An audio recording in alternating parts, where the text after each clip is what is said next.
मुंबई में कानून के 4 छात्रों ने महाराष्ट्र में 22 जनवरी की सार्वजनिक छुट्टी को चुनौती दी। उच्च न्यायालय रविवार को याचिका पर सुनवाई करेगा।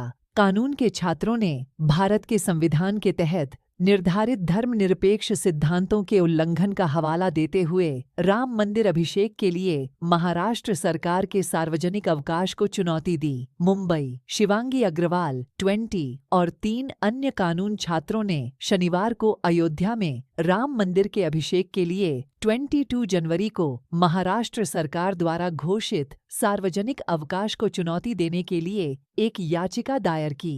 MNLU, मुंबई, GLC और NIRMA लॉ स्कूल, अहमदाबाद के 21 वर्षीय अग्रवाल, सत्यजीत साल्वे 21 वर्षीय, वेदांत अग्रवाल और खुशी बांग्ला मुंबई लॉ फर्मों में इंटर्नशिप कर रहे हैं, जिन्होंने 22 जनवरी 2024 को घोषित राज्य सामान्य प्रशासन विभाग की दिनांक 19 जनवरी 2024 की अधिसूचना पर आपत्ति जताई। सार्वजनिक अवकाश के रूप में और इसे इस आधार पर चुनौती दी गई कि यह भारत के संविधान के तहत निर्धारित धर्मनिरपेक्ष सिद्धांतों का उल्लंघन है। याचिका में कहा गया, मंदिर की प्रतिष्ठा किसी भी तरह से सरकार की चिंता का विषय नहीं हो सकती।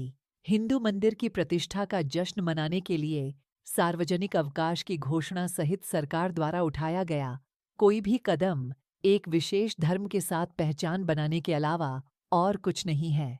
उन्होंने रविवार को तत्काल सुनवाई की मांग की और HC ने न्यायमूर्ति गिरीश कुलकर्णी की अध्यक्षता में एक विशेष पीठ का गठन किया।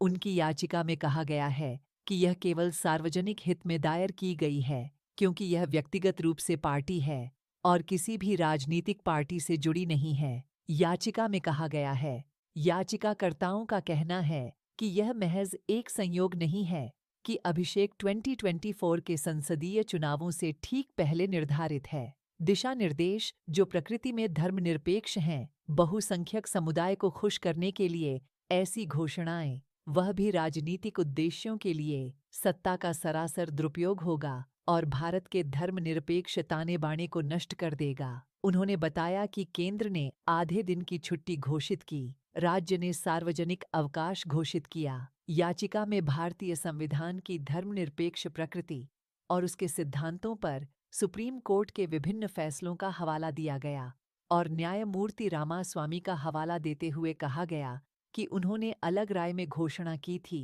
कि कानून या कार्यकारी आदेश द्वारा धर्मनिरपेक्षता सुनिश्चित करना राज्य का कर्तव्य है। राज्य की अधिसूचना अनुच्छेद 14 का उल्लंघन करती है। उन्होंने दावा किया और कहा कि यदि शैक्षणिक संस्थान बंद हैं, तो सार्वजनिक छुट्टियों से शिक्षा का नुकसान होगा, यदि बैंकिंग संस्थान बंद हैं, तो वित्तीय नुकसान होगा और यदि सरकारी और सार्वजनिक कार्यालय बंद हैं, तो शासन और सार्वजनिक कार्यों का नुकसान होगा।